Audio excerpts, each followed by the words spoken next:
וקרבת את אדוני אלוהיך בכל לבבך וכל נפשך וכל מאודך.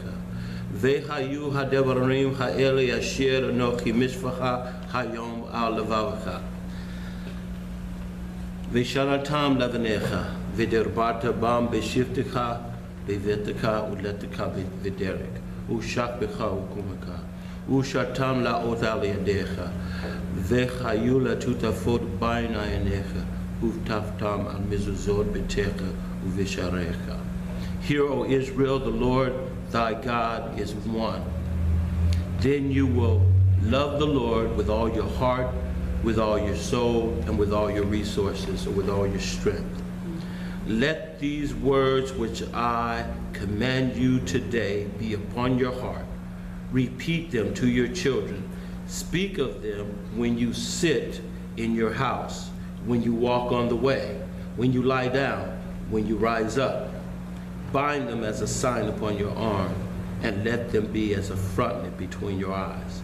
Write them on the doorposts of your house and upon your gate. And all the people of God said, Amen. Amen. Now let's do the Lord's Prayer and get started.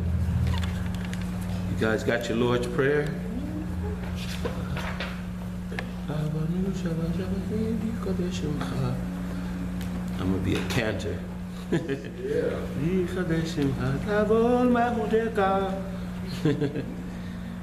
You guys ready? Yes. Let's begin. Avanu Shaba Shabaim Yid Kadeshimcha Tavo Mechuteka Yi Aserot Sanaka Be Aretz Ke Asher Ne Asa De Shamaim Tilanu Hayom Lekumukenu Usalak Lanu Et Ashmetenu Ke Asher Solechem Anachnu Le Asher Ashmilanu Vial Tevienu Lede Masa Keim Chatzilanu Min Hara Kilacha Hamamlecha Vehagilura Vehatik Eret Leolame Leolamim Amen. Our Father which art in heaven, hallowed be thy name, thy kingdom come, thy will be done on earth as it is in heaven. Give us this day our daily bread. Forgive us our debts as we forgive our debtors. And lead us not into temptation, but deliver us from evil. For thine is the kingdom and the power and the glory forever. Amen. Amen. You may be seated. Hayom HaShabbat Anachnu Sefer Bereshit Parak Ester. What chapter are we in? Ester 10. Genesis, Bereshit, Parak Ester. Okay. We want to look at what went on after the flood, because something very important happened after the flood. Some bad things happened first. First, some guy named Nimrod decided he was going to not let the world separate and keep all the people in one area in Babylon and become king over all of them and make them worship him, and he would be their God. So he becomes the first Antichrist. Yep. Then he creates a corrupted system that makes him God, and his wife, the Virgin Mother, well, she started this after Nimrod died. She said, oh, by the way, Nimrod has resurrected as the sun god, and here is Nimrod's son, and he's the son made me pregnant, and here's the child, here's Tammuz. So Sumerius, and then you have that whole thing. But God, then, Nimrod started building these towers. These were astrological towers. Nimrod was not trying to build a tower so that he could actually reach heaven. You need to know that, okay? They were not trying to we're going to keep building until we get to God. Okay? They were not trying to do it. What they were building was an astrological tower, which they were stargazing. They were looking at the star constellations to see what they, and from the star constellations, they came up with the idea of a virgin having a child and all of this stuff, right? Egypt came up with the idea that a lamb was the king of the whole universe, you know what I mean? All of these things came from them corrupting the star constellations. But God was very displeased with what Nimrod was doing.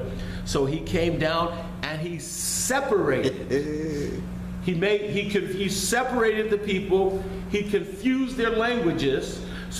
And he separated them into 70 nations. And so people say, oh, well, you know, the Egyptian gods came before Jesus Christ. That's ridiculous, because Yeshua is spoken of in Genesis. There's no Egypt. You know what I mean? Egypt don't come till after Babylon. So Egypt can't be the first religion of the world, because it's not even before Babylon. And Babylon had religions that corrupted the star constellation. So then you got to say, okay, what did Babylon get it from? Well, they got it from building this astrological tower and corrupting the Mazzaroth of God and trying to create their own religion. So God comes down and he separates the lands, okay?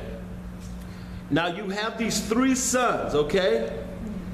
And what are the 3 sons' names? Shem, Ham, and Japheth, okay? Now,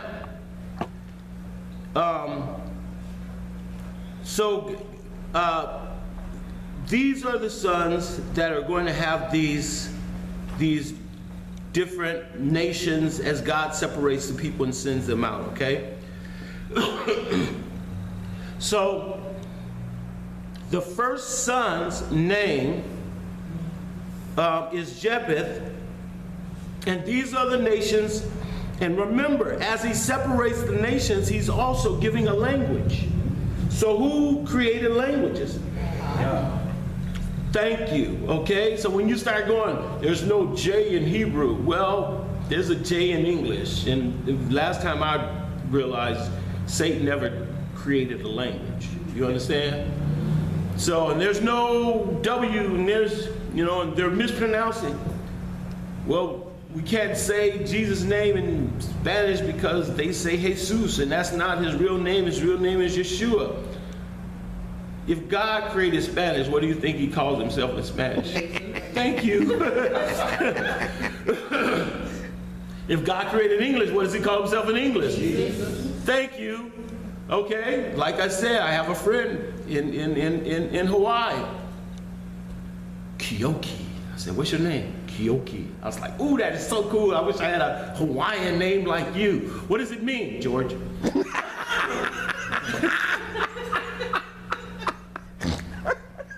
He said, you call me George or you can call me Kyoki. It don't matter. It's all the same. It's all the same. I was like, really? So God knew it. So he's like, I'm not offended. You know, if you call me George, it's good. But, you know, people at home, they call me Kyoki. You want to call me Kyoki? It's just... Kyoki. Yeah, you keep Kyoki, but, you know, there they might be, that's a common name. Right. George is cool, you know. A coworker, his name is Gamaliel. Yeah. It means David. Yeah. Like what? So it's like God is not confused in languages, okay? Right. We want to make all these big issues about languages and everything, but God created 70 languages and 70 nations, okay? So now, these 70 nations, we come with Japheth, and Japheth is going to be the separation of the languages. Now, these languages and God spreading the people out into the world happen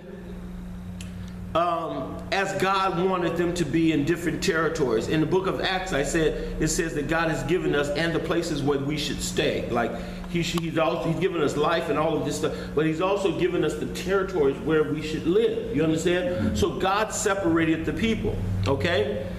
In Japheth, if you see the first name, the son of Japheth came the nation of Gomer. You see that? So it was Gomer, Magog, Madai, Javan, Tabul, Meshach, and Taras, right? The sons of Gomer, now the sons of Gomer was Ashkenaz, okay? Now, where do we get the word Nazi? Ashkenaz. From Ashkenazi. I'm an Ashkenazi Jew. I'm a European Jew. That's what they're saying. The Germans said we're Nazis. We're pure European white people, right? And so they came up with the term that they're Nazis. So the Jews are not going to say we're Nazi Jews, right? Right. But they know that the European area is Ashkenaz, right? So they're Ashkenazi Jews. You understand? They're Jews that have come out of Europe, okay? Sephardic Jews are from Spain, okay? So you have Jews from different areas, but they understand. You know, Ethiopian Jews are from Africa. You understand?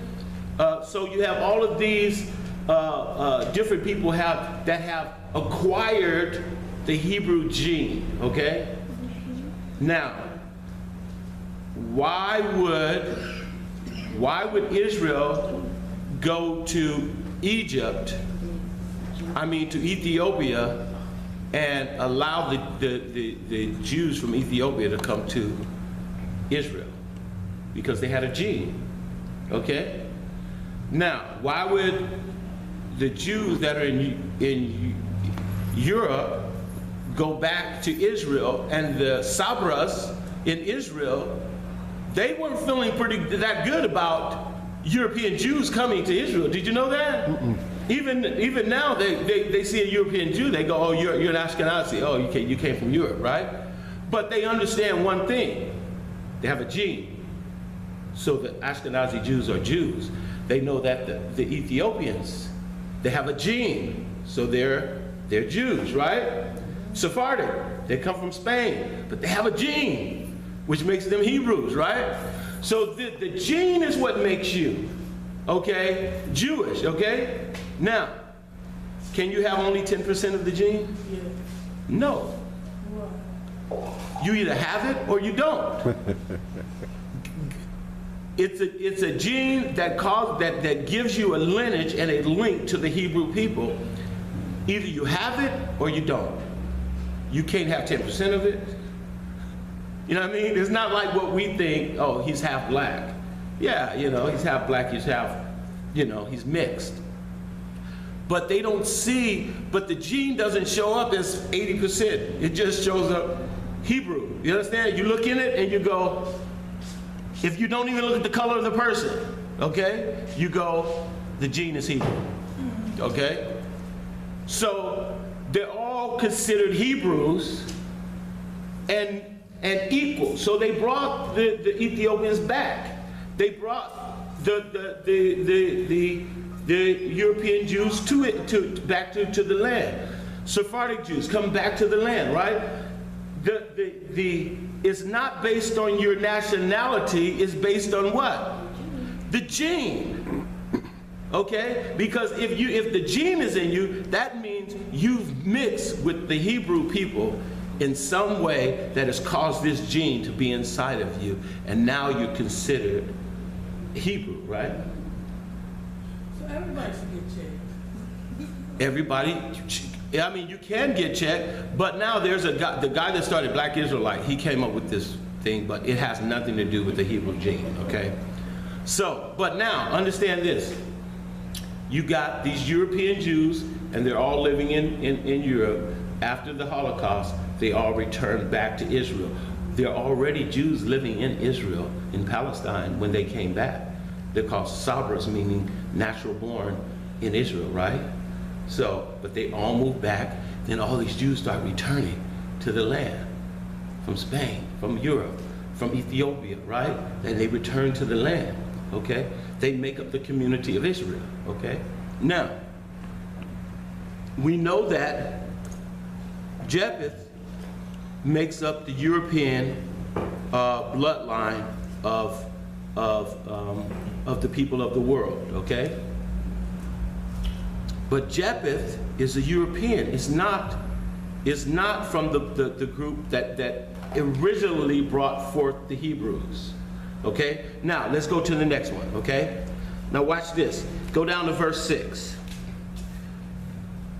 it said then the sons of Ham was Cush, Mitzrayim, Put, Canaan. The sons of Cush, okay, was Seba, Havilah, okay, and so you got all of these African lands that are under the bloodline of Ham, and the first son of Ham is Cush. What is Cush? What does the word Cush mean in Hebrew? Huh? Huh? It means black. Okay? It means black. Cush means black. So the whole region of Africa where the descendants of Ham lived was called Cush. Black. And if you came out of the land of of Africa, you were called Cushites. You understand? Which means blacks. Okay? So all of the black people came from the land what we call today Africa. Okay?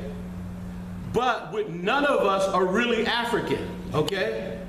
Because Africa is the name of Scipio Africanus, who conquered the land of Cush for Rome. And because he conquered the land, they named it after Scipio Africanus, okay? But God called the land Cush, which means black. So then the Ethiopian, I mean, then the Greeks take over the world power, right? They take over the world power. Before Rome came, the Greeks took over world power, right? It was Babylon, Persia, then Greece, then Rome. So the Greeks take over the world, and they take over Cush. And what do they rename Cush? Ethiopia. So all of Africa became Ethiopia. Now what does Ethiopia mean in Greek? Blackface? Burnt-faced people. Oh, seriously? Yeah. So the Ethiopian says, oh, this whole region, the land of the burnt-faced people, we've taken it over. So Ethiopia or Cushite means black, Ethiopia means burnt-faced. Where do black people live? Compton. Now, okay? But at the time, right? Well, they live more in Compton. Don't let him. They live in Long Beach too. We got a lot of Cushites in Watts, Inglewood. All right, don't. So when I filled out an application, they asked me, well, naturally, I could put a Cushite on there? you can put Cushite, but they'll be confused about what you're talking about. You say Ethiopian, they think you're talking about that little region in the area that they call Ethiopia now. Okay. They call me African American. Yeah, they call you African American. So because I mean we've adopted the name. Right. Yeah, that's what I'm Cushite America. Right. Let them ask me. Right. Right? Let them figure it out. So because the original name is what God gave it. Okay. Right. But it's like you saying you're German. Okay. You got the adaptation of the name of Gomer. You're not really German. You're from the land of Gomer, which is the name Germany. Okay. So you say I'm European, you could just say I'm Ashkenazi. I'm Ashkenazi Jew just means I'm a European Jew. Okay? That's all it means. So we have to understand that the separation of the land, he's also separating languages, and he's separating cultures, colors, because most white people come from Europe. Most black people come from Africa. You understand? So now you have you have two different regions here. You have Japheth, European. You have Ham and Cush. Mitzrayim is just Egypt. Put, I think like Syria. But all of these lands are just African lands. Okay. Now we get to where is